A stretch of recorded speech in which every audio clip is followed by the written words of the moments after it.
Welcome back. Today we're doing my December wrap-up.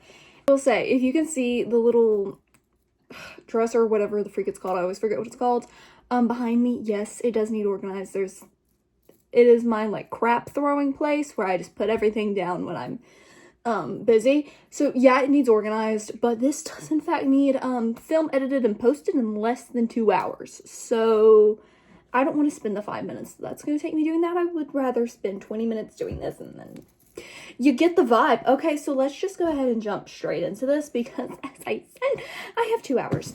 Anyway, Blood of Olympus. This was the first book I read this month. It was a reread.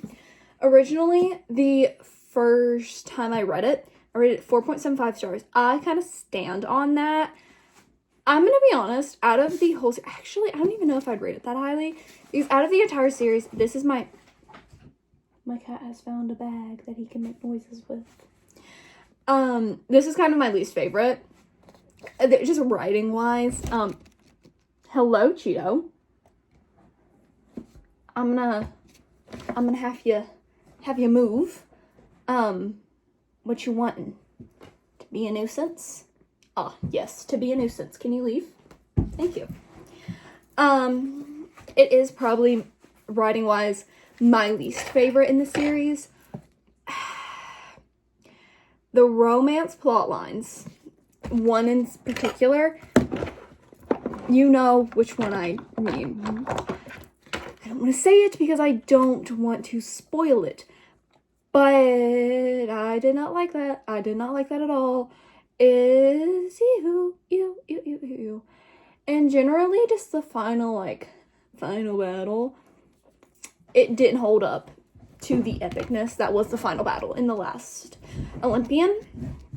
Get adjusted. I'm gonna crisscross my knees. I can't sit like a normal person. I have to be sitting with, very oddly. It's fine. Anyway, so it's good, and I do love, obviously, the characters. I love the story, but based off of the rest of the series, and oh my god, my chair keeps scooting, and the rest of just the universe, it could have been better. We're just gonna go physically first, and we're gonna stay on the train of Greek mythology, and I did another reread, The Games Gods Play. I, meant to read this and book 2 back to back. I have gone off that plan, but that's okay. We don't need to do that right now. Anyway, I obviously rated this 6 stars. It was 6 stars the first time, it's 6 stars again. It is, genuinely, I forgot how much I loved this book. I forgot how much I loved it. I had so much fun with this book. Oh, my hair is already deflating. I just did it. Anyway, I had so much fun with this book. The romance is so good, and I really like the whole trial element. This was trials done in a way that I was obsessed with, still am obsessed with, and I'm so excited for book 2. I have a feeling I'll read this month or next month because I have a video that I want to film it in, so I've been putting it off, but that video is coming up soon, so very fun. And then this is quite literally my most, did I read book 2 also? No, I finished it 2 days into the year. This is literally my most, scary read of last year, of 2025.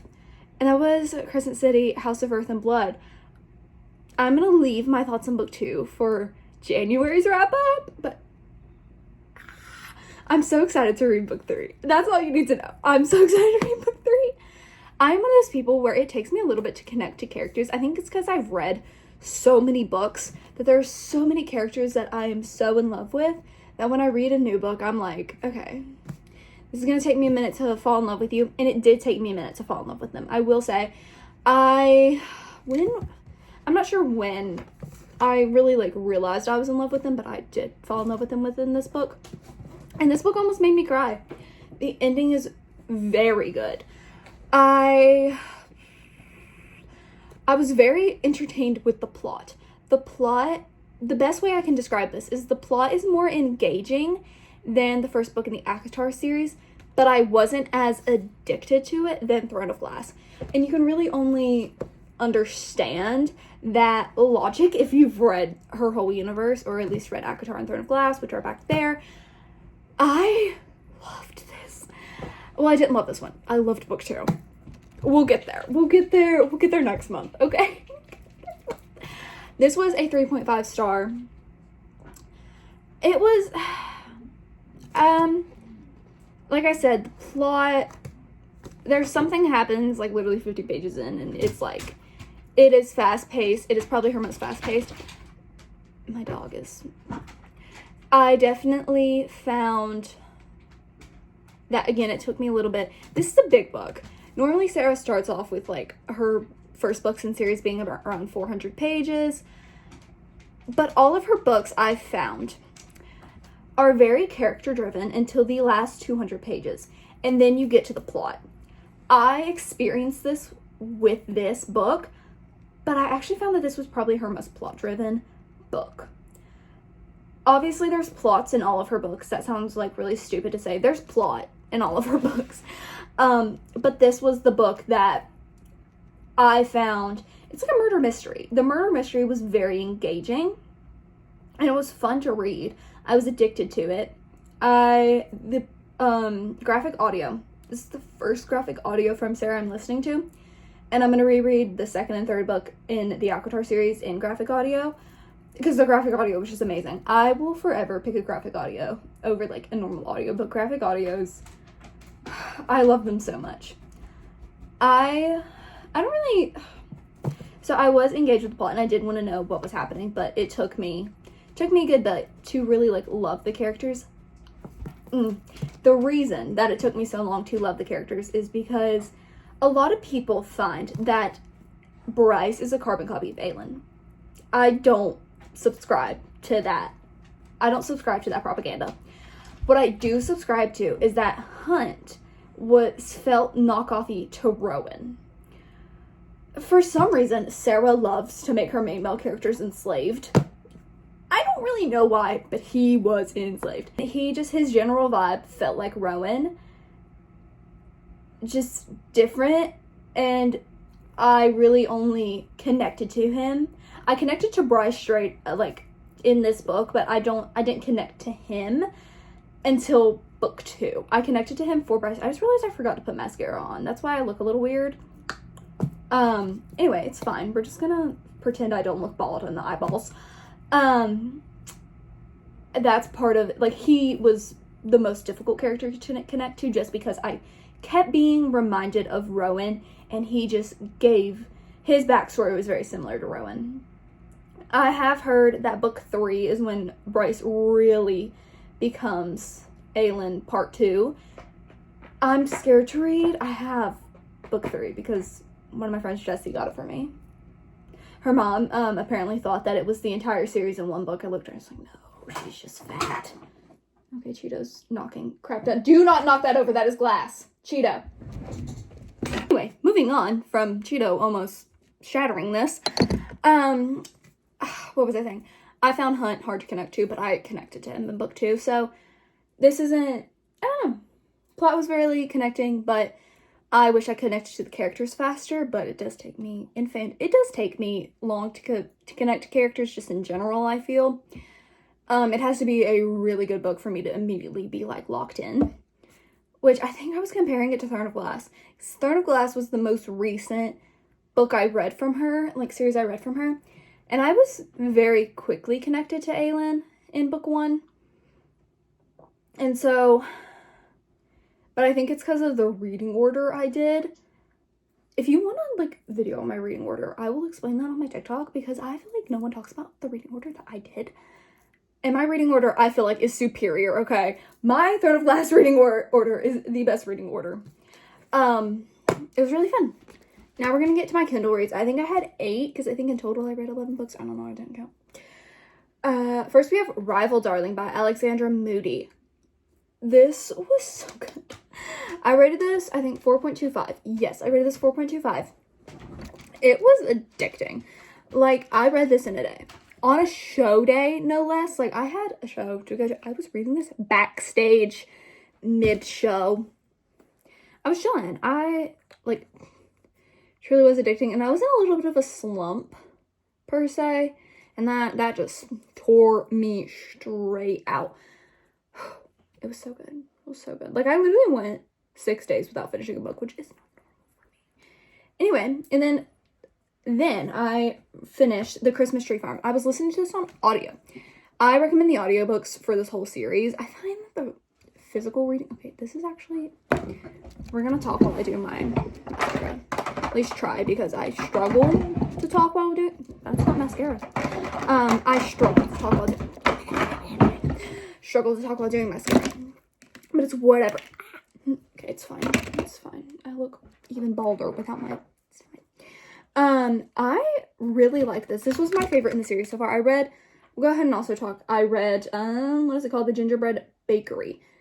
I enjoyed both of these books. I think Christmas Tree Farm is still my favorite in the series. It's a 4.25, and then The Gingerbread Bakery is just a 4-star, which, not a big difference, but it is a notable difference between the two. I don't really know why there was... I don't know why I connected more to The Christmas Tree Farm, but I do think I just connected to the characters more, and so it ended up with me rating the book higher. It's a good series. It's a cute series, and I'm very excited to continue it. It's like a very easy read that I can read in between. It's very easy read that I can read. Book that I can read in between big fantasy books that take a lot of brain power. But yeah, I liked it. I really liked it. And then we read Face Off by Chelsea Curda. This was a 4-star. I really enjoyed this. I think I was told that this book was like hate to love. They hated each other. It really wasn't, honestly. He was immediately like defending her and being like, they had banter. Don't get me wrong, they had banter. And they were definitely like having a good back and forth. The banter was chill. Banter was good, but it just wasn't hate to love. He was immediately defending her and like in the press and everything, like, and I do get why he was defending her, because she was being like slandered in the press for sexist reasons. So I do love that he was defending her immediately. But if you're gonna have hate to love, you're not gonna defend someone you hate, okay? And they were already kind of bantering, like, you don't banter like that with people you hate. And so that's really the only thing. But the last, like, 200 pages I could not put down. Literally was reading in the car. And then, this is kind of when we go almost on a fantasy kick, but there's also one book that isn't fantasy, because I needed a little break. But we have Mother of Death and Dawn. This is Carissa's best work. Her best work. I've read every single book by her, and this is her best work. This was 5 freaking stars. Oh my gosh. Oh my gosh. So my review is, this is by far her best work. It was beautifully gut-wrenching. Like, it was, I don't even know how to describe it. I think I read book 2 back in the summer, and I just kept putting this book off because I knew it would hurt me. I was not prepared for it. And it hurt me. It hurt me, but it was beautifully. It hurt me in a beautiful way. That's really all I know how to describe it, is it was beautifully gut-wrenching. I sobbed. I cried. It was rough. I loved every second of it, though. Like, even when I was sobbing, like, why are you doing this to my babies? I was loving it. And I don't even know what to say about it. I don't even know how to say about it, except, like, you just have to read it. Because it is, like, a 3rd book. It's the last book in the series. I can't spoil it. Also, you know how much I love a war fantasy? This was a war fantasy where the war, like... So, I'm always gonna rate the war book in the fantasy series the best, because that's my favorite. And then we have A Winter's Promise. It's the 1st book in the Mirror Visitors series. I rated this 3.75. I listened to it on audiobook, and I'm very glad I did, because if I read it physically, I would have been bored. I'm gonna be so for real. This is another book like Crescent City, that the 1st book is definitely a built-up book, and then the 2nd book I rave about. I loved the 2nd book. It's one of those books that the 1st book I had problems, and the 2nd book fixed those problems for me. definitely wanted more stakes. There was stakes. There was stakes, don't get me wrong. But there were times where I wanted it to be a little bit higher of stakes. Take a shot every time I say stakes. You might end up wasted. I don't know, I just like a little bit more like to it. It was fun, don't get me wrong. I had a fun time listening to it. The world is so gorgeous. Like this is a whimsical series that you read after like Rebecca Ross's books, after Once Upon a Broken Heart. Like it gives that like whimsical, like fun, like pretty writing vibe. I adored it. The writing's gorgeous and the world is so whimsical, and it's so great. It's good. I'm on book 3. I'm gonna try to finish it today or tomorrow. Time for a rant. I don't know if I have enough energy for a rant, so we're probably just gonna read I think it's 2 paragraphs. Like 3 paragraphs. 2 to 3 paragraphs of the review I did for Quicksilver of Callie Hard on Goodreads. I'm not kidding. So, this book was a 2.25, which feels generous looking back, but that genuinely is the vibe I was getting. So I'm just gonna leave it. Okay. This is by far my most controversial opinion of the year. By far. I think this is the lowest I've rated a book all year. Other than Romeo and Juliet. I didn't have a fun time with that. But this... Okay, I read this for Carrie Swift.